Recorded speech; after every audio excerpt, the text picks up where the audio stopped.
Listo. Hola a todos y a todas.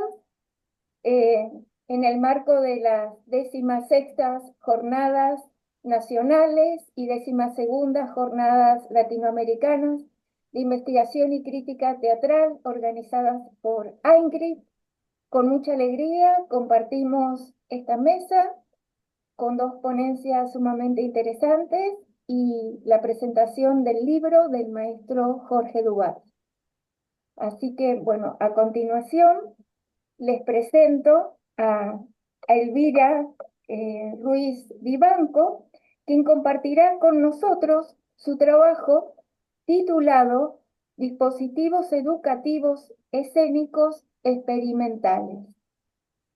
Hola Elvira, bienvenida. Muchas gracias. ¿Puedo compartir pantalla? Sí, A ver, Sí, sí. sí. sí, sí. Bueno, estos son parte de las vicisitudes, ¿no? De estar como en diversas partes del mundo. Mientras tanto, también comento que Elvira es representante de la Benemérita Universidad Autónoma de Puebla. Sí, un saludo desde Puebla, México. Ya puedo compartir, ¿verdad? Sí, creo que sí. A ver. Sí, ya se ve, ¿verdad? Todavía no. Ahí se ve. Ya. Bueno, pues agradezco mucho a los organizadores esta enorme oportunidad maravillosa y vamos a compartir a manera de un panel muy breve esta propuesta de los dispositivos educativos escénicos experimentales basados en esta propuesta epistémica que está en proceso continuo, el sistema de aprendizaje transversal introspectivo. La efectuación de dispositivos educativos escénicos de carácter experimental que llevamos a cabo en distintos espacios alternativos aspira a generar actitudes y circunstancias propicias para solventar las metas y objetivos de algún tipo de proyecto gestado, creado, registrado, patentado, teorizado y divulgado sistemáticamente. Así, la propuesta que intentamos transmitir críticamente responde a los ámbitos inter y transdisciplinarios educativo, científico, humanista, artístico y social. En este tenor, proponemos compartir un poco la ruta metodológica de estos emprendimientos, los alcances formativos, la generación de discurso al respecto y el impacto en las poblaciones destinatarias de esta iniciativa, misma que involucra a estudiantes, profesores, investigadores y sociedad receptora de las distintas prácticas efectuadas a partir de la aplicación del sistema de aprendizaje transversal introspectivo y la creación de dispositivos educativos escénicos experimentales en aras de activar habilidades instrumentales duras y blandas. Ya. Bueno, ahí se va a ver el maestro Dubati. Eh, ah, permítanme, ya. Dice, esta, oh, lo siento.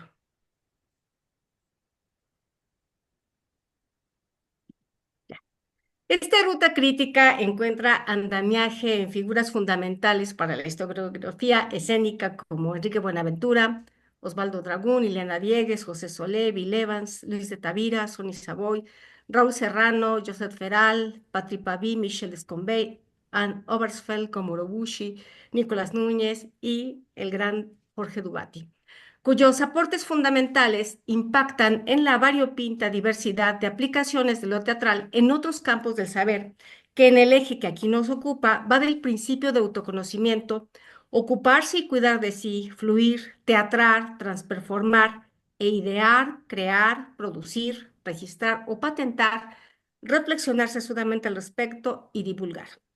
De este modo, la teatralidad y sus recursos transperformáticos se aplican en múltiples escenarios, por ejemplo, con vendedores de paquetes funerarios en Puebla, de la empresa Valle de los Ángeles, donde, por cierto, circunstancialmente mi padre hace más de una década compró en una oferta insoslayable su última morada. Dejó todo pagado excepto su exhuma cremación. Ahora mi madre no sabe qué hacer con los huesos, pues le cobran un dineral para no aventar a la fosa común los restos de mi progenitor. Esto no es ficción. En fin, Ahí el dispositivo educativo experimental, basado en Skinner 1958, tuvo como meta instrumentar el histrionismo en los vendedores para elevar las ganancias de este escenario mortuorio. En nuestro caso, el interés por el concepto del dispositivo educativo escénico experimental surge por las modalidades operativas de este recurso metodológico a mediados de los años 90 en el otrora Centro de la Búsqueda Teatral, instaurado por nuestro maestro de dramaturgia y dirección Héctor Azar Barbar, así a partir de la diagramación escenotécnica de un espacio tridimensional como el espacio C, ponderado por Héctor Azar Cadac 1975, se adaptan sus coordenadas para gestar dispositivos escénicos de carácter educativo y experimental. Exploraciones que a la postre nos conectan con la teoría de las catástrofes de René Thom, 1972-2008, pues epistémicamente nos permiten abordar los cambios súbitos e impredecibles propios de este tipo de indagaciones para fomentar el hallazgo y articulación sistemática de formas creativas genuinas surgidas de una imaginación catastrófica en la que el caos, Lawrence 1963, paulatinamente va localizando su ordenamiento estético y su sentido discursivo poético, considerando el sentido progresivo y dinámico de estos procedimientos. A su vez, en los talleres artísticos de nuestra alma mater, la Universidad de las Américas Puebla, el dispositivo educativo escénico experimental que efectuamos coadyuvaría a la activación de una actitud serendípica flexible, Armeno 1975, mediante ejercicios actorales en aras de transmitir mejor las ideas de los interesados. Para tal efecto, el pensamiento divergente, Guilford Armstrong 1994, y el pensamiento crítico y creativo, Perkins, 1984, favorecen la generación prolífica de ideas, productos creativos e inclusive inventos. Este taller nos abriría las puertas para abonar al semillero de teatro musical y también para impartir clases de actuación, teatrología y entrenamiento actoral, gracias a la promoción de estos recursos didáctico-andragógicos que ahora catalizamos con los aportes de la gestión y el emprendedurismo. Ahí el propósito del dispositivo educativo escénico experimental aspiraría a motivar la curiosidad de los estudiantes para que rebasen sus diques prejuiciosos y desarrollen competencias insospechadas en su trayectoria académica profesionalizante.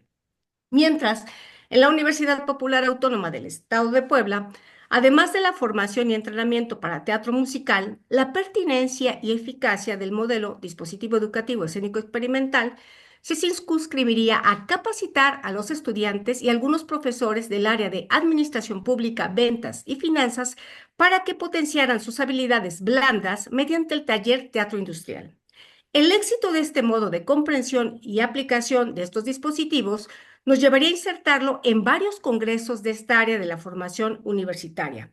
Otra variable de los dispositivos es la meditación en acto propia del sistema de aprendizaje transversal introspectivo acróstico de Satie por sus siglas, a saber, la fuente milenaria del vocablo Sati, vinculado al verbo sarati, proveniente de la lengua pali, traducida a varios idiomas y relacionado con el concepto inglés mindfulness, entendido como conciencia o atención plena, y que en connotación budista, sati abona al despertar, pues constituye uno de los elementos del noble óctuple sendero, Bodhi 2016, senda que nos lleva o idealmente nos llevaría al fin del sufrimiento y a tratar de rebasar la insatisfacción, liberarnos y fluir. A nuestro dispositivo educativo escénico experimental, basado en el sistema de aprendizaje transversal e introspectivo, lo comprendemos y lo llevamos a cabo a modo de despertar la memoria mnemotécnica y presentificar en el aquí y ahora las raíces de lo que creemos que somos. Así, a través de secuencias, por ejemplo, de yoga, danza buto, coreografía, transteatro, intentamos confluir dúctilmente, potenciar la concentración de la atención, relajarnos activamente y gestar creativa y proactivamente ideas, obras, inventos o estudios críticos. En esta fase de la práctica de los dispositivos y la creación de productos particularmente estéticos mediante el método SATI, se intervinieron varios espacios alternativos como Instituto Cultural Poblano, Galería de Arte Contemporáneo y Diseño, Jardín Borda en Cuernavaca, San Pedro Museo de Arte, Plancha del Zócalo de Puebla, Centro de Internamiento Especializado para Adolescentes, mejor conocido como La Granja, Centro de Readaptación Social, ambas cárceles para adolescentes o para adultos, hombres y mujeres, Hospital Psiquiátrico Nuestra Señora de Guadalupe, hoy transformado en Museo Regional de Cholula, Puebla, así como los parques del arte, Parque del Ajedrez y Parque Metropolitano.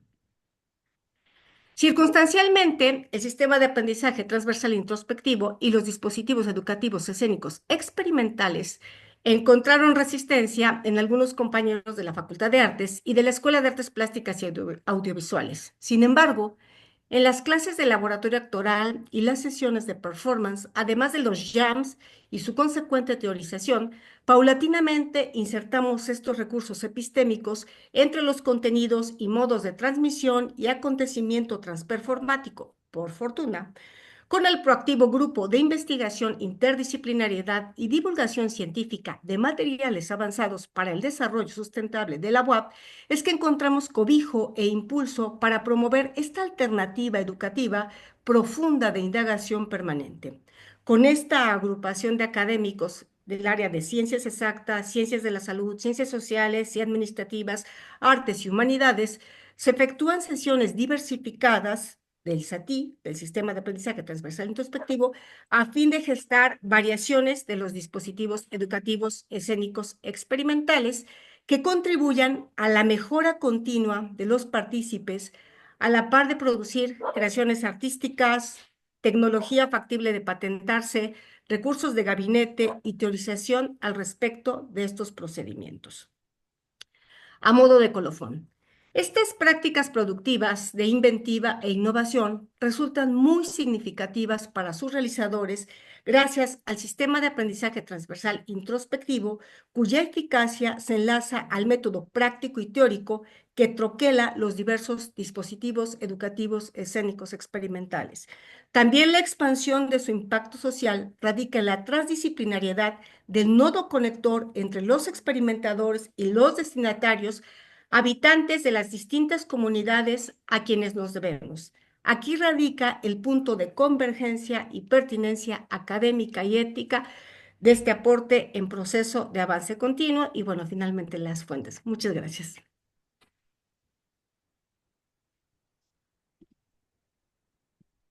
¿Cómo le hago para? A vos, Elvira, realmente sumamente interesante, ¿no? El trabajo. Bueno, después si tenemos un ratito, capaz que podemos intercambiar algunas apreciaciones. Muchas gracias. Ahora, bueno, a continuación, Luis Sáez va a compartir con nosotros su trabajo que lleva por título Reescribir desde la herida, la reautoría como forma de disputa escénica en Juguete Alterado de Luis Sáez. Bueno, ¿qué tal? ¿Cómo están? Quería aclarar de dónde viene un poquito esto. Yo soy dramaturgo y he escrito hace un tiempo y se estrenó en mi país con bastante suerte la pieza de referencia que de alguna manera toma personajes de una novela de Roberto Alt, pero genera un fenómeno autoral distinto en el cual yo me baso para este trabajo. Está dividido en algunos puntos, yo los voy anunciando, leyendo y después leo las conclusiones y las apreciaciones. Juguete Alterado no es una adaptación del Juguete Rabioso. La adaptación suele implicar un traslado del texto fuente a otro formato, novela, teatro, cine, etc., preservando su estructura y su trama central, aunque a veces con ajustes. Tampoco se trata de una versión libre, donde el texto base se toma como excusa para una relectura amplia que puede alterar época, estilo o foco temático, pero mantiene reconocibles los elementos originales. Y mucho menos es un spin-off, esta categoría tan difundida en medios audiovisuales actualmente, que toma un personaje o subtrama lateral para desarrollar un nuevo producto dentro del mismo universo narrativo. Juguete Alterado no se limita a trasladar actualizar ni ampliar el texto del juguete rabioso. Su procedimiento, perdón, es otro. Lo reescribe desde el conflicto. Toma el gesto final de la novela, la tradición de Silvio Astier en perjuicio del Rengo, agregando a su novia la mulata, y lo transforma en un disparador, en una pregunta ética y escénica. El texto se vuelve un campo de disputa. Esta operación es una forma de reautoría, entendida no como gesto homenajeante, sino como gesto de confrontación. Desde este lugar, la escritura teatral no busca ilustrar ni completar la novela, busca interrogarla, desmontarla y escuchar lo que fue callado. Un comienzo donde todo termina. La novela de Art finaliza con un ademán brutal. Silvio delata a sus compañeros, sin explicaciones, pero también sin remordimientos. Juguete alterado recoge esta herida y la vuelve a escena. Jorge señaló esta decisión narrativa como un enigma literario que el tiempo debería resolver. De este modo, como audaz lector que era Borges, apostaba a una continuidad de la novela en el tiempo, porque me permito agregar que en su tiempo, cuando Art publicó la novela, fue muy fustigada y castigada por la crítica y por los propios contemporáneos, colegas. La obra comienza en una estancia previa al golpe que resultará fallido. Silvio y el Rengo se citan en un bodegón para urdir el plan con el que esperan asaltar al ingeniero Arbiti y con ese dinero fabricar una máquina para imprimir billetes. Mecanismo capitalista si los hay. Robar para generar más ganancias. Ya en ese inicio se cuela la sospecha. Los personajes desconfían uno del otro, les cuesta llegar al acuerdo. La traición futura se presiente. Esa dramaturgia de la sospecha es uno de los ejes centrales de mi obra.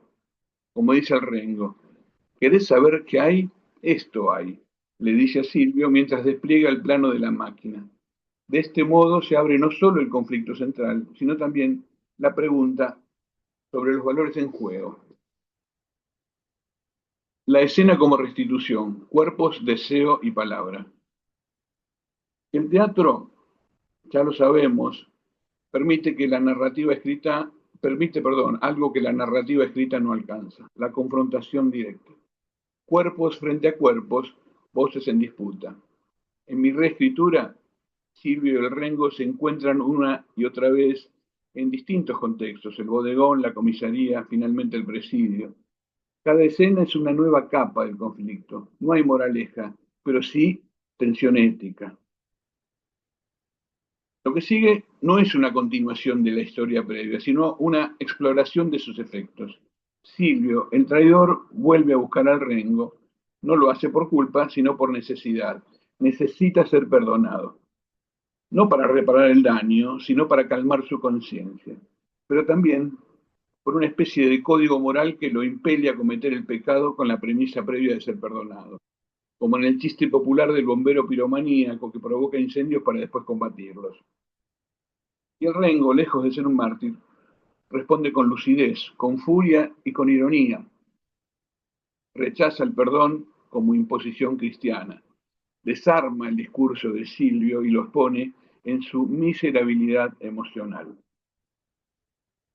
Silvio busca el perdón no por culpa, sino por necesidad funcional. El Rengo se resiste, no por venganza, sino por dignidad.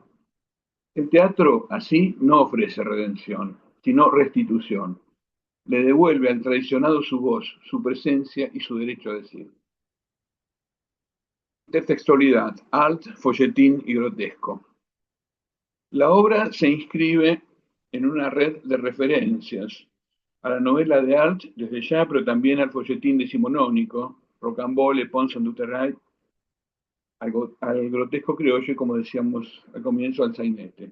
La mención al astrólogo, personaje de la novela Los Siete Locos, también de Art, como proveedor del plano de la máquina, es una operación intertextual que referencia el universo de Art y a la vez lo subvierte. Silvio pregunta, ¿el astrólogo? Si lo llaman así, debe estar chiflado, explicitando el linaje textual. La máquina no es solo un artificio escenográfico, es un emblema del deseo de los pobres de torcer el destino con sus propias manos. De hecho, el propio Rengo pretende legitimar el proyecto aclarándole a Silvio que no se trata de una máquina de falsificar dinero, sino de fabricarlo. Cito textual: si lo fabrican los que nos mandan al tacho, ¿por qué no seguir su ejemplo? ¿Por unas estúpidas leyes que ellos mismos se dictaron a gusto y piacere? El título juguete alterado funciona como clave doble. Alude al juguete rabioso original y también al juguete nuevo, la máquina de fabricar dinero, refiriendo al mismo tiempo al apellido del homenajeado. Personajes tácitos y fuerzas ausentes. La obra toma una decisión singular. Dos de los personajes clave no aparecen nunca en escena.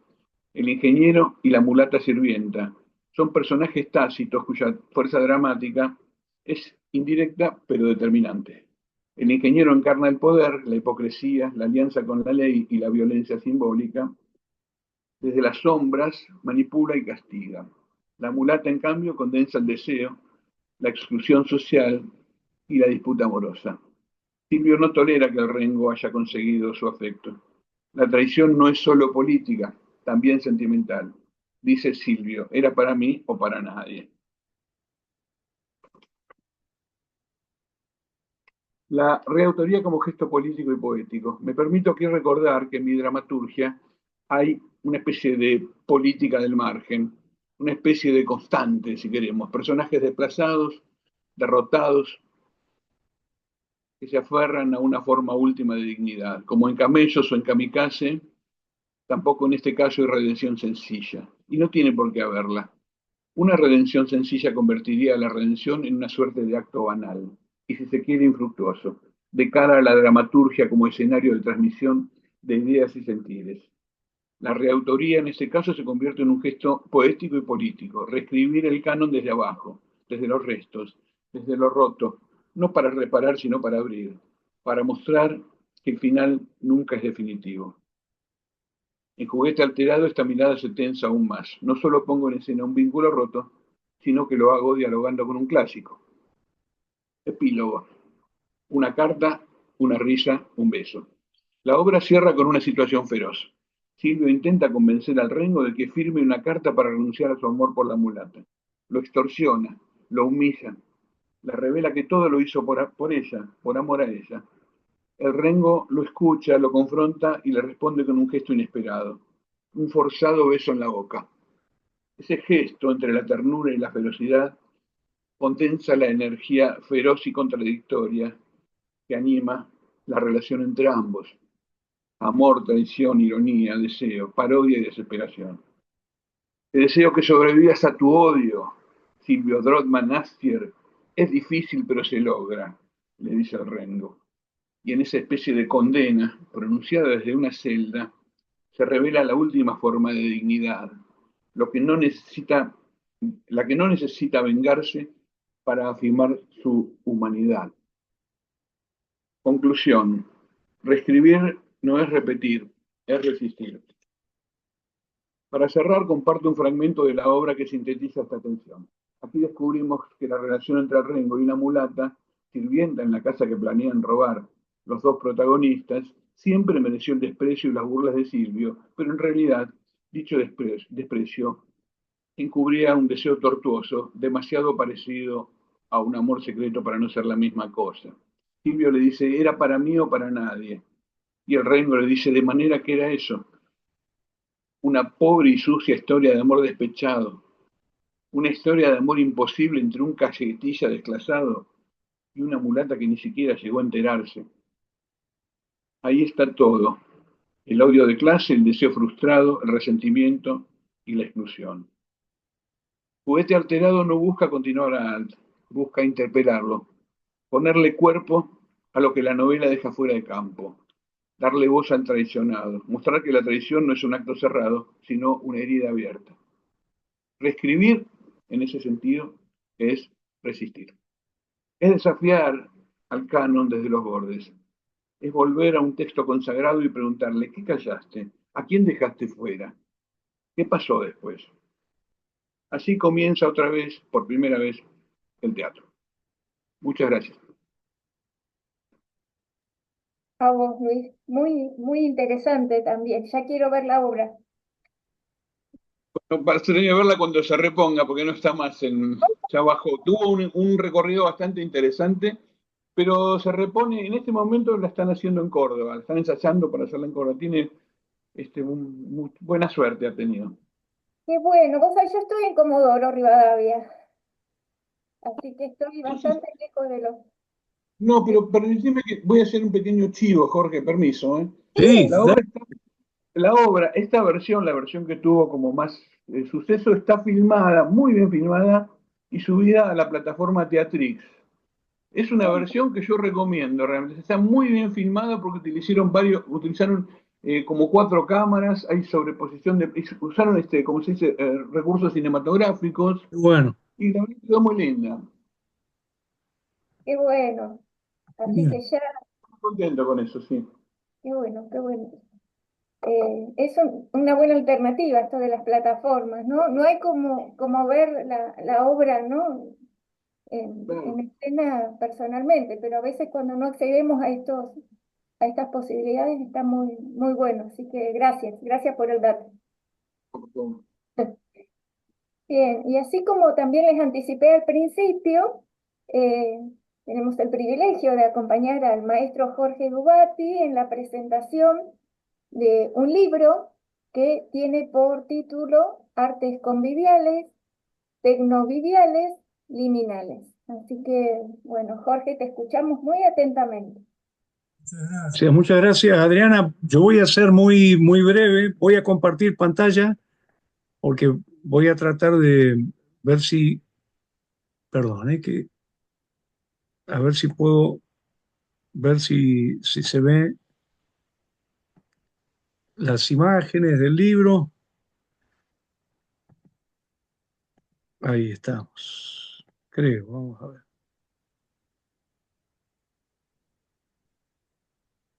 Acá está la tapita del libro que, bueno, yo tengo acá un ejemplar conmigo, es el que mencionabas recién. Tuve la alegría de que la directora de esta colección de la Universidad de Coimbra en Portugal me invitó a reunir una serie de trabajos que salieron publicados, digamos, resultados de las investigaciones en distintos espacios, revistas, en congresos, eh, y puse fundamentalmente el acento en eh, trabajos teóricos, considerando que era, que podía ser interesante y sobre todo que a través de este libro pudieran acceder esas teorías a un lectorado que no suele leer los libros latinoamericanos, que es el lectorado europeo, ¿no?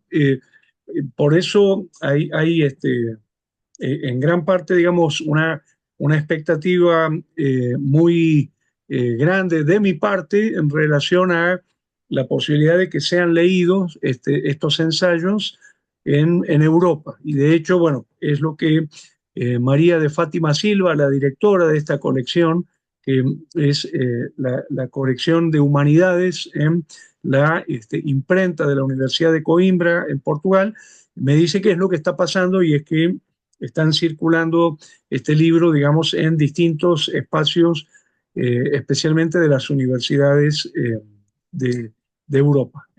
Y por otro lado, es importante también decir que se puede acceder al libro a través, por ejemplo, de esta cosa tan hermosa que pasa ahora con las ediciones, que es las llamadas ediciones digitales, ¿no?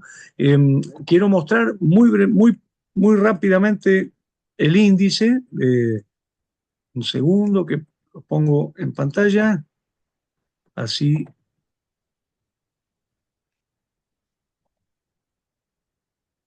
a ver, ahí creo. Vamos a ver si lo consigo. Ahí creo que se está viendo. Me gustaría mostrar muy brevemente el índice para contar un poquitito el contenido del libro.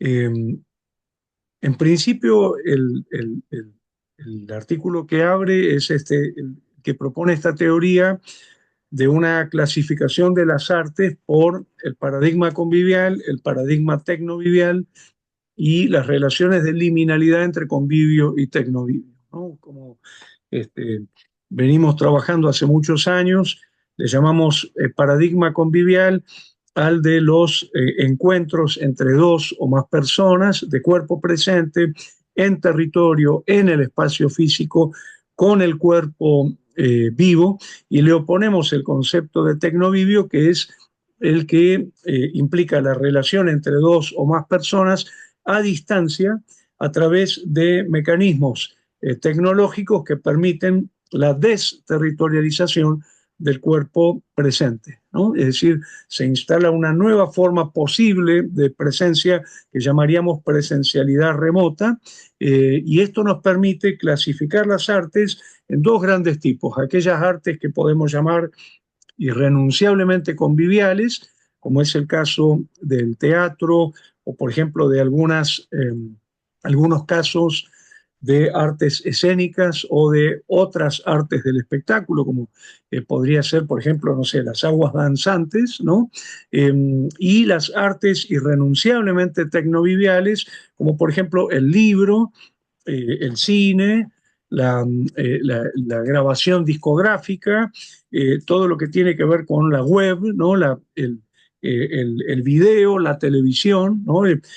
Todo lo que se hace, por ejemplo, artísticamente a través de redes telefónicas. Y finalmente hablamos de las relaciones entre artes conviviales y artes tecnoviviales en fenómenos de hibridización, que son múltiples, ¿no? Últimamente los vemos cada vez más, por ejemplo, no sé, formas de inclusión de estructuras tecnológicas de vínculo remoto en los convivios, o, por ejemplo, la intervención en los convivios de hologramas o de androides o de formas robóticas, etcétera. Son múltiples esas posibilidades, y en realidad no son nuevas.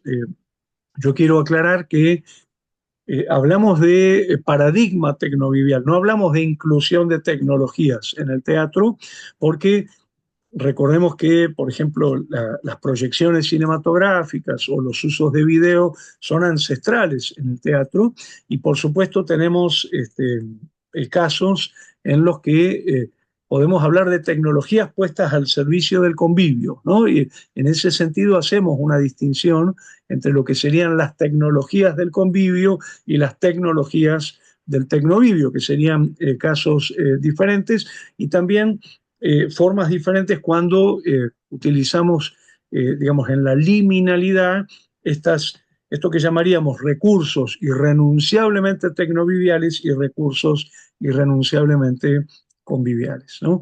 Bueno, entre otras conclusiones que planteamos en este trabajo, es que el paradigma convivial y el paradigma tecnovivial estarían proponiendo acontecimientos, experiencias, formas prácticas, tecnologías, políticas, lenguajes, digamos, constelaciones epistemológicas y pedagógicas diferentes, ¿no? En una palabra, no se puede, por ejemplo, entrenar a un actor de la misma manera cuando se trabaja convivialmente o cuando se trabaja tecnovivialmente. Por ejemplo, digamos, y en este sentido no estamos planteando una cuestión axiológica, que esté bien o que esté mal, o que es mejor o que es peor, sino sencillamente hablamos de un pluralismo en términos de prácticas, de pedagogías, de acontecimientos, etc. Bueno, el segundo trabajo del libro tiene que ver con, digamos, llevar la filosofía del teatro al campo específico de la escenografía, ¿no? Ahí trabajamos la idea de las y los escenógrafos como artistas investigadores, lo que llamaríamos el pensar la escenografía como acontecimiento, el concepto de escenografiar, y finalmente la idea de la aplicación de las poéticas comparadas y de el estudio de las y los espectadores en el campo de los estudios escenográficos. Y ahí en el libro empezamos a trabajar sobre lo que serían los ensayos vinculados a la expectación, ¿no? A partir del capítulo tercero, y sucesivamente hay una serie de trabajos dedicados a los problemas de esto que llamamos los estudios comparados de expectación teatral. Recién justamente estábamos participando en un encuentro en Venezuela sobre este tema de las escuelas de espectadores y la producción de un pensamiento, de una producción de conocimiento a partir de las prácticas en la relación de percepción y autopercepción de las y los espectadores, ¿no? Entonces, el capítulo tercero toma el problema de las escuelas de espectadores y la producción de conocimiento desde una filosofía de la praxis expectatorial. El capítulo cuarto, el problema de la transespectatorialidad, que es un tema muy importante porque el teatro no inventó la expectación, el teatro toma la expectación para darle una dinámica de acontecimiento diferente. El capítulo quinto toma el tema de la distinción de espectadores reales, históricos, implícitos, explícitos, representados, abstractos y voluntarios.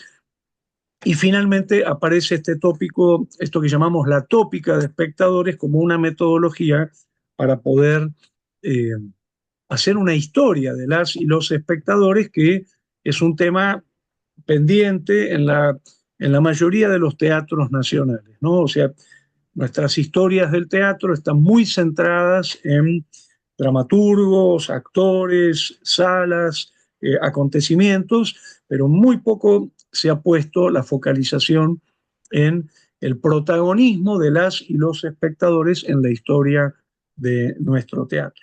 Y bajando un poquitito, y con esto voy cerrando, el capítulo séptimo y el capítulo octavo son el estudio del diseño de espectador que realizan dos obras muy importantes en la historia del teatro nacional, en la llamada época de oro del teatro argentino. Una es el Jesús Nazareno de Enrique García Belloso y otra es el Marco Severi de Roberto Pairó.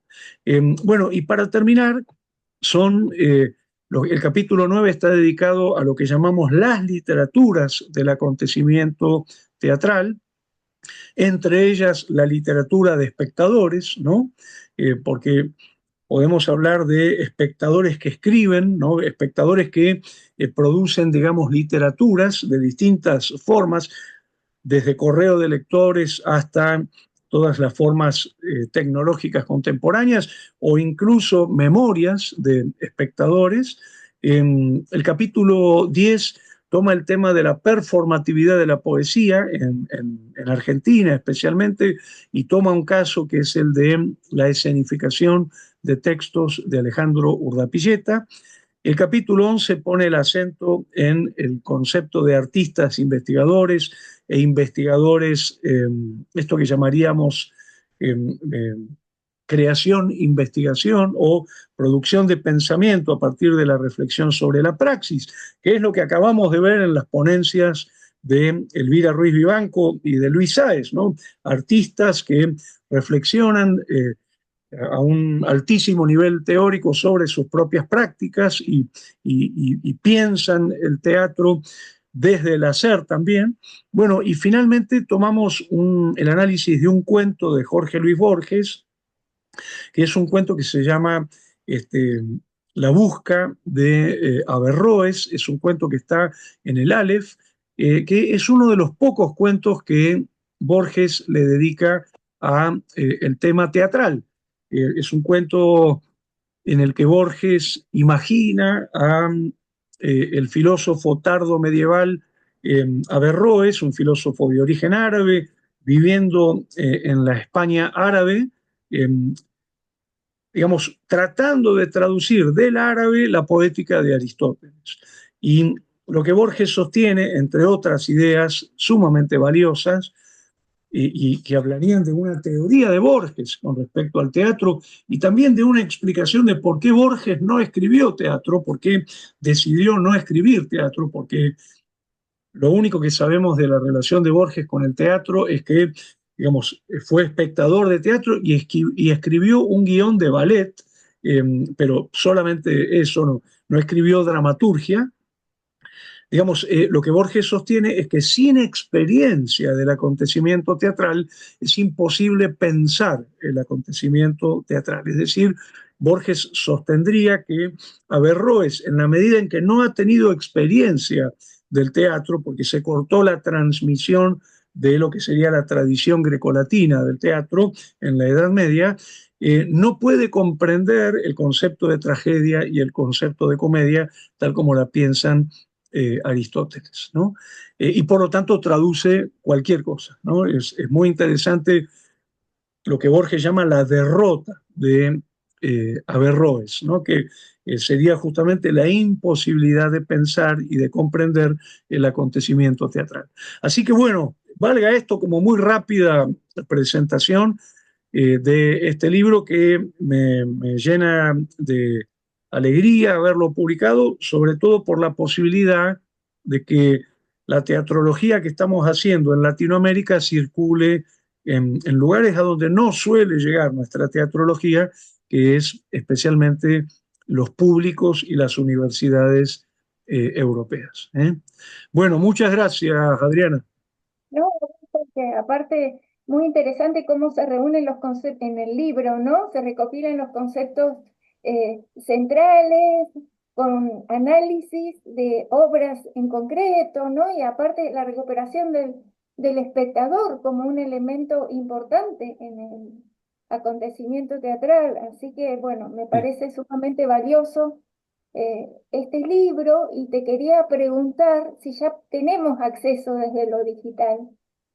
Sí, sí, entrando a la universidad o sea, a la imprenta de la Universidad de Coimbra, el libro se puede conseguir de manera electrónica, o sea, de manera digital, y si no, también está la posibilidad de que manden el papel, para quien ama el papel, pero eso lo hace un poquito más caro por el tema de las aduanas y las importaciones de libros en Latinoamérica, pero está buenísimo poder acceder en el formato digital. Y Adriana, si me permitís una observación, que yo quería hacer una pregunta en ese sentido, tanto a Elvira como a Luis. Eh, yo también me considero un teatrista que se autoobserva, ¿no? Esta idea del artista investigador, digamos, o en todo caso, en mi caso, como espectador, ¿no? Como espectador que produce conocimiento desde la praxis de espectador, ya sea como espectador o también como coordinador de escuela de espectadores, ¿no? O sea, de alguna manera yo también hago filosofía de la praxis. Entonces quería preguntarle a Elvira y a Luis cómo hacen ellos para producir, para hacer teatro y al mismo tiempo para pensar el teatro. ¿Qué estrategias desarrollan, por ejemplo, para autoobservarse como generadores de acontecimientos y al mismo tiempo como pensadores de esos acontecimientos? Bueno, ¿quién empezó? Bueno, ¿quién? Claro, Usted. Elvira, te Muchas gracias, maestro Luis. Bueno, un poco recordando los tiempos de Lacan, ¿no? Entonces, en el momento que uno acontece en el acto creativo, en la transperformatividad, que por cierto en el otro encuentro se habló un poquito de ese fenómeno, uno simplemente acontece y se autoproduce estando siendo, y uno, citando al doctor Dubati, uno queda despalabrado, uno no puede hablar inmediatamente al respecto de ese procedimiento. Si estoy refiriendo a sucesos que me llevan ahora a ponerlo en una transversalidad transdisciplinaria de ejes que involucran desde el campo de las ciencias duras, el campo de las artes y humanidades, de las ciencias de la salud, es porque ya tengo esta fase en que estos 20 han caído, se han acomodado algunas cuestiones y entonces es que ya se puede articular el discurso. Hay personas que son más inmediatas y pueden hablar. Obviamente, entre más referentes tiene uno, sería como más viable el poder articular al respecto. El hecho de llevar al mismo tiempo la reflexión. Un poco le agradezco a mis profesores de la Universidad de las Américas, particularmente al doctor Domingo Adame y al doctor Octavio Rivera Krakowska, entre otros profesores, pero ellos son los que me involucran en el campo de la investigación, que es el eje en el que se manejan, y yo ya tenía mucha experiencia como actriz. Entonces, cuando comienzo a estudiar de manera formal el teatro desde un campo mucho más investigativo, me aportan todos estos elementos de algo que yo hacía, pero no sabía cómo se llamaba ni cómo se podía como entender. De ese procedimiento a empezar ya a articular discurso, comenzar a publicar e insertarme en el campo de la investigación, estamos hablando de que pasaron 30 años. No es una cosa que acontezca inmediatamente. Ahora, pareciera que más fácilmente te llueven las ideas y más fácil puedes empezar a enhebrar como algunos discursos, pero sin esta experiencia estrictamente práctica, sin tantas horas de vuelo en las prácticas escénicas y audiovisuales, jamás podría hablar de estos temas.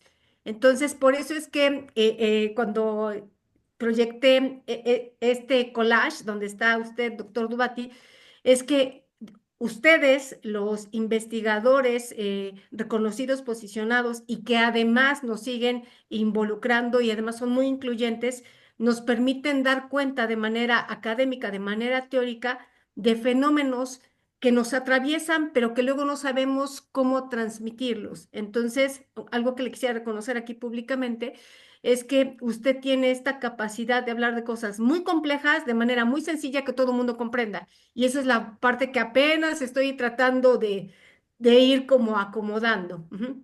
Gracias. Bueno, yo voy a tratar de ser lo más breve posible. En principio, retomo donde dejó la compañera recién, que es la gratitud a Jorge, en el sentido de que él es, ya todo el mundo lo sabe, casi una obviedad de esto, pero no está mal recordarlo, es justamente un estudioso que ha abierto las puertas, los grifos de una forma de estudiar las artes escénicas y la cultura en general que durante muchos años, durante mucho tiempo estuvo como restringido a ciertas formas cerradas de compartir el saber.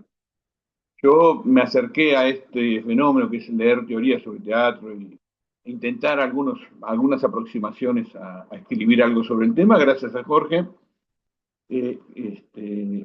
En lo personal, lo que puedo decir es que yo no había escrito nunca sobre mi obra, es la primera vez. Sí, sí he escrito trabajos de investigación y de reflexión sobre la obra de otros colegas, pero en todo caso aplicamos el mismo molde. No me hubiera animado si Jorge un día no hubiera formulado el modelo del artista investigador, ¿no? Que es absolutamente revolucionario. Puede parecer exagerado para algunos, no lo es para mí. Entonces, a partir de ahí hay como una especie de licencia o de invitación a que los artistas también nos sumemos a producir contenido, conocimiento, en fin, cada cual lo llamará después como. Así que esta es prácticamente la primera vez que escribo sobre una obra mía, además porque hubo como toda una polémica en algún momento a propósito que no existe la reautoría, en fin. Yo creo que sí existe, es una categoría abordable, en fin, ya algunas cosas que expuse en mi trabajo. Así que no, creo que no tengo mucho más nada que decir. Sí, la gratitud a Jorge por abrir estos espacios, que es algo muy valioso, de verdad. Si me permite nada más agregar, esta parte de la autorreferencialidad circunstancialmente nos lleva a la otredad. O sea, estoy hablando desde la mismidad, pero no hay manera de que hable desde la mismidad si no hay alteridad, si no hay todos estos referentes, si no hay todo este cobijo, este andamiaje epistémico, no hay modo. Entonces, aunque uno hable de sí mismo, uno tiene que tomar una distancia para poder articular el discurso. Ujú. Buenísimo. Yo quiero agradecer mucho las palabras, pero también quería retomar unas palabras que ustedes dijeron, si Adriana me permite, rápidamente.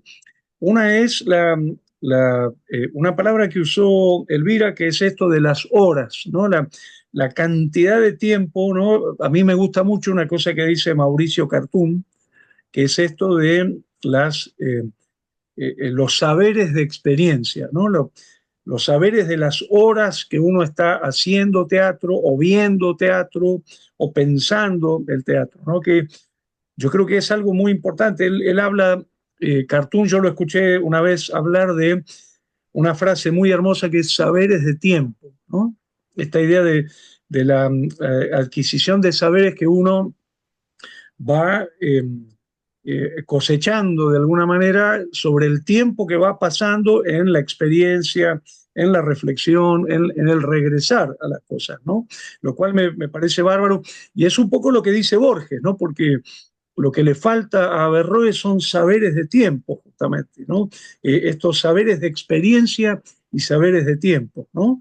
Eh, Jorge, que, perdóname, sí, disculpame que vine a colación también, porque también Borges hizo famosa, se hizo famosa después con el tiempo, cuando Juguete, como yo contaba en mi trabajo, Juguete Rabioso fue tan fustigada en su época. Y él sí, dijo, pero miren, a pesar de que Borges había sido ninguneado porque él decía que todos los del grupo de Florida eran unos tilingos, literalmente. sí, Sin embargo, sí. Borges, que era un grande, dijo, con el tiempo esto se va a sedimentar y va a tener otro valor, y esto es lo que le asegura la sobrevivencia a esta novela tan castigada hoy. Perdón por la interrupción. Tal cual, tal cual, tal cual. No, y la otra cosa que quería rescatar especialmente, y no por nada estamos citando a Borges, digamos, que también otro gran artista pensador, ¿no? Es decir, un tipo que escribe cuentos, poesía y al mismo tiempo unos ensayos que son eh, tremendamente iluminadores, ¿no? Eh, este, digamos, poner el acento en la importancia no solo de reconocer el laburo de los artistas investigadores, sino la idea de que solamente ustedes, los artistas investigadores, pueden producir un tipo de conocimiento que nosotros no lo podemos producir. Quiero decir, solamente el acceso de tanta intimidad a la experiencia, por ejemplo, el conocimiento de los procesos o de concepciones de trabajo o de, no sé, de secretos en los procesos de elaboración, permiten producir saberes que nosotros, yo por ejemplo como espectador, nunca llegaría a las observaciones que hizo Luis respecto de juguete alterado, ¿no? Digo, yo llegaría por ahí a otras observaciones como espectador, pero realmente es muy iluminador cuando un artista eh, pone en pensamiento explícito, ¿no? Por ejemplo, todo esto, estos procesos de reescritura o de reautoría, como lo llamó Luis. Y nada más quería, y termino, rescatar la importancia que tienen en la historia del teatro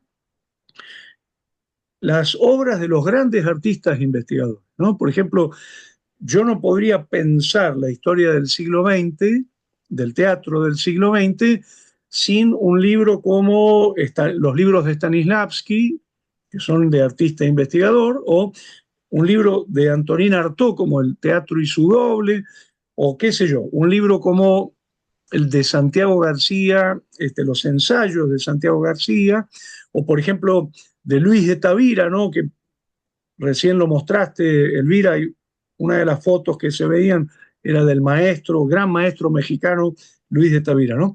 En este sentido quiero decir qué importante es esa reflexión del artista investigador en cuanto a la productividad del teatro posterior, porque la cantidad de teatro que se ha hecho a partir de la lectura de los libros de Stanislavski o de los libros de Artaud, y nadie vio sus puestas en escena, ¿no? O sea, el punto de partida es el libro. Por eso digo, es muy importante esta conciencia de las y los artistas investigadores de producir pensamiento a partir de sus praxis, porque creo que son muy multiplicadores de las transformaciones del teatro posterior, ¿no? Bueno, muchas gracias, Jorge, en mi parte. No, placer, placer escuchar y por favor sigan produciendo porque es muy importante para nosotros. Gracias. Bien, estamos ahí a tiempo cumplido casi. ¿Alguien más quisiera hacer alguna preguntita? Bueno, yo si me permiten, ahorita este esta posibilidad que brindan las producciones en acto y entonces cómo esto va a ser un terreno fértil para que se produzcan, ahorita que se mencionó la palabra saber, otros saberes. Y saberes en el sentido holístico del término, que no solamente tienen que ver con esta parte cognitivo-conductual o con esta parte racional, sino hay otros saberes, por eso el sistema de aprendizaje transversal introspectivo, que tienen que ver con cuestiones que de pronto con algunos compañeros del área de ciencias exactas estamos tratando de explicárnoslos, por ejemplo, desde la física cuántica, pero también comulgan con cuestiones del budismo. Entonces, vemos cómo pueden cruzarse saberes ancestrales con lo que está ahorita, digamos, produciéndose, por ejemplo, desde la inteligencia artificial. Entonces, vemos que hay puntos de conexión, puntos de convergencia entre lo más remoto y lo que se está generando ahorita como, digamos, el conocimiento más actualizado y al final del día, ¿de qué va el asunto? Es como que en un momento conectas en esta instantánea, como es, por ejemplo, el fenómeno de las artes vivas, y algo que se produce ahí le da sentido a todos. Entonces, creo que esta constelación de posibilidades en que nos conectamos, por ahí es donde creo que está, por lo menos ahorita, en el momento que estamos, el kit del asunto de cómo podemos hacer constelaciones de diferentes horizontes del conocimiento humano, pero que al final del día es tratar de explicarnos quiénes somos, por qué estamos aquí, qué venimos para qué, cuál es la razón de ser, de estar aquí, por qué hago lo que hago. O sea, las preguntas pareciera que son las mismas. Los abordajes es como de pronto agarrar otras referencialidades, pero al final del día el humano regresa a dar cuenta de por qué estoy parado aquí diciendo esto, por ejemplo. Ujú. Buenísimo. Muy bien. Sí, lo que dice Elvira me trae al recuerdo la lectura de Edgar Morin Claro, en, teoría de la complejidad. en un par de libros muy interesantes. Uno se llama, si no recuerdo mal, La cabeza bien puesta, ¿no? La tête bien faite, algo así. Ujú. Este, y otro se llama Ciencia con Conciencia, si no recuerdo Claro, mal. Este, él ahí habla de la distinción entre conocimiento técnico o conocimiento de uso técnico claro. y conocimiento sabiduría, ¿no? Que es esto que está diciendo Elvira, ¿no? Que sería el conocimiento técnico apunta a una especialización, a un trabajo sobre lo particular, ¿no? Supongamos cómo se construye una reescritura o una reautoría, ¿no? En términos ya más específicos en la producción de conocimiento especializada, pero ya el conocimiento sabiduría sería, bueno, cómo esto contribuye a nuestra relación con el mundo, con la tierra, con el estado actual de la humanidad, ¿no? Con la contemporaneidad, ¿no? Que es muy interesante en ese sentido esto que nos recuerda Edgar Morin, ¿no? Que es Sí, claro. no solamente producir conocimientos técnicos, sino también conocimiento, sabiduría, ¿no? Hay un momento, él dice una cosa muy interesante comparando el honnête homme del siglo XVIII, perdón, del siglo XVII, por ejemplo, en el teatro francés, con el hombre moderno, digamos, Ujú. la visión del hombre moderno, que dice algo así como el honnête homme, el hombre discreto, tenía no solamente conocimientos específicos, sino también los podía integrar más fácilmente a una cosmovisión. En cambio, tal vez el gran problema del hombre moderno es la pérdida de religación con ese todo, ¿no? Así que está buenísimo, Elvira, lo que estás diciendo, porque creo que uno de los desafíos que tenemos es esto, de no perder de vista el conocimiento sabiduría, ¿no? Claro. Usando los términos de Edgar Morin. Totalmente de acuerdo, totalmente de acuerdo.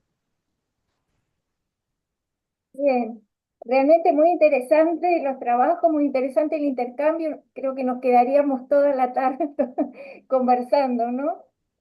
Ojalá nos encontremos en otros espacios también para para poder seguir compartiendo y profundizando estos aspectos de investigación y de reflexión que, bueno, son, como digo, sumamente interesantes.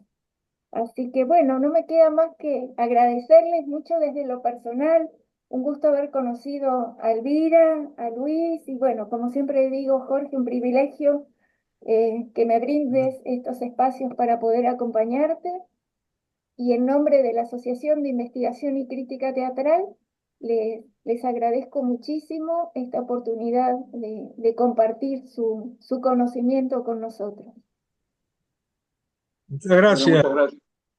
Perdón. No, no, Jorge. Muchas gracias por la oportunidad también y bueno, ha sido un placer maravilloso realmente. Muchas Sí. gracias. Gracias. Un abrazo grande. Abrazo, nos vemos pronto.